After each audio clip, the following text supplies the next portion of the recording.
Hello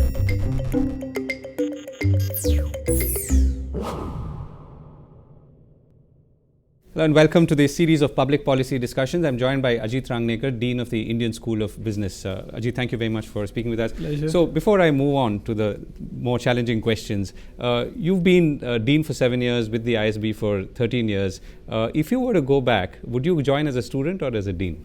And why? I would definitely not join as a student. Okay. Because the kind of understanding and level of knowledge that these kids have and the amount of studying that they do, I don't want to do it. Okay.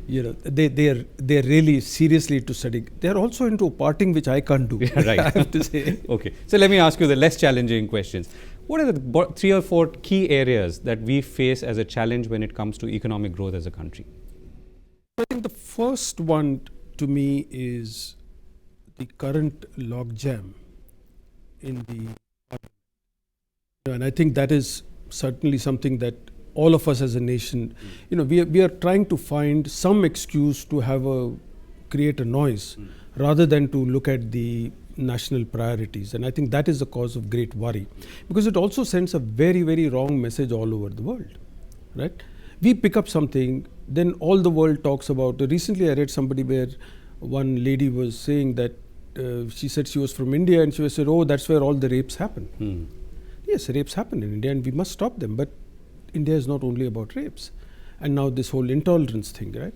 So I think we need to get out of that and focus on what is really important for the country. And I think that is one aspect. The other two, which are obviously close to my heart and this thing, one, and which has actually not got any attention from the authorities even from 91 is education. Right? Education still lives in the license Raj and in the worst of 50s and 60s kind of license Raj. And I think, and that's quite a strong statement to make. Yes, it is, because we still, if somebody has 2 students more than design capacity, you get penalized. I mean, what kind of nonsense is that? So that's it. And I think as a society, the whole issue of inequity cannot be resolved unless you can assure good health. So to me, health and education will hopefully bring down the issue of inequity in our society. And I think those are 2 areas where we have not really seen anything as government policies so far. Right. So let's focus on education for a bit. Where are the intervention points now here? So we are talking about public policy, and that's really at the top. And even at the top is what is the philosophy of the very public policy? What are the values that we're bringing into it? And that could be one. The second is obviously the failure of implementation, assuming the policies were designed right. Where would you focus on? So I think, frankly, the right to education is almost a denial to education today in urban cities. Right? Because nobody will be able to provide you affordable education if they have to meet all those requirements. Again, it goes back to, prescribing the extent of school field, etc., all good ideas. But where is connection with the reality on the ground?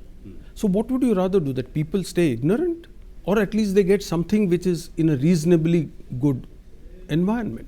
And I think this is becoming one.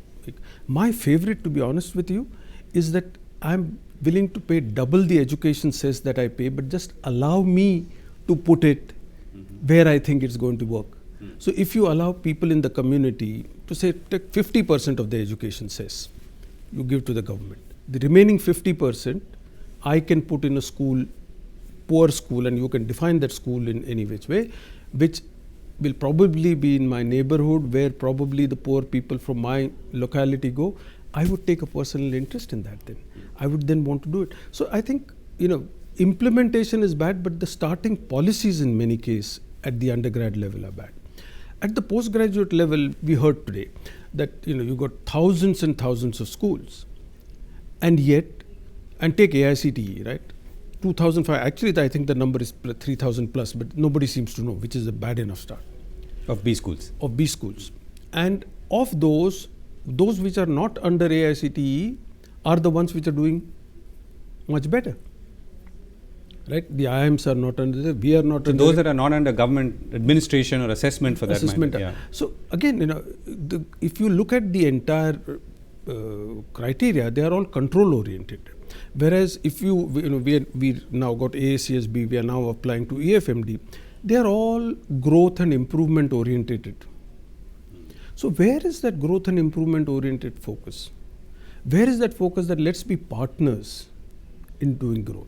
So how do we bring about that change? Because someone or some people have to think differently to even allow for this and administer accordingly. Yeah, and that's why one of the things, and it's not just a criticism of current opposition. Way back, I think 4 or 5 years ago, Kapil Sibal had brought some good regulation in, and nothing happened to it. Right? We were talking about having an overarching regulatory mechanism, having something. Now, I don't know how it would have been, but at least it was a move in the right direction. So there is a need for completely new education reform, which completely throws away the existing mindset of controls. I mean, the recent instruction from UGC to tell institutions like TIFR and BITS to stop colleges, for God's sake, I know BITS Hyderabad is a miles better institution than practically anything else except IIIT and IIT in Hyderabad. And now you say shut it down. I mean, what kind of a illogic? At least ask them to prove that it's proper. You should go to that campus. It's a great campus.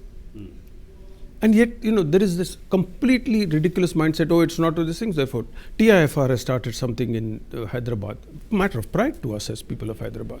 And now you're saying we shut it down. I mean, this is we have to change the mindset. Right. And you at ISB, for instance, are working on that. You're also, you've started a school of public policy. Now, if I were to ask you to look at the question from the supply side, right? So these young people who study public policy, what are they learning today, or will they be learning that could contribute to different kinds of thinking and approaches in future? So I think the first and the most important thing, and the way we have designed it, is to get people from all different walks of life. So hopefully people who are NGOs, people from the private sector, people from the government and different government entities.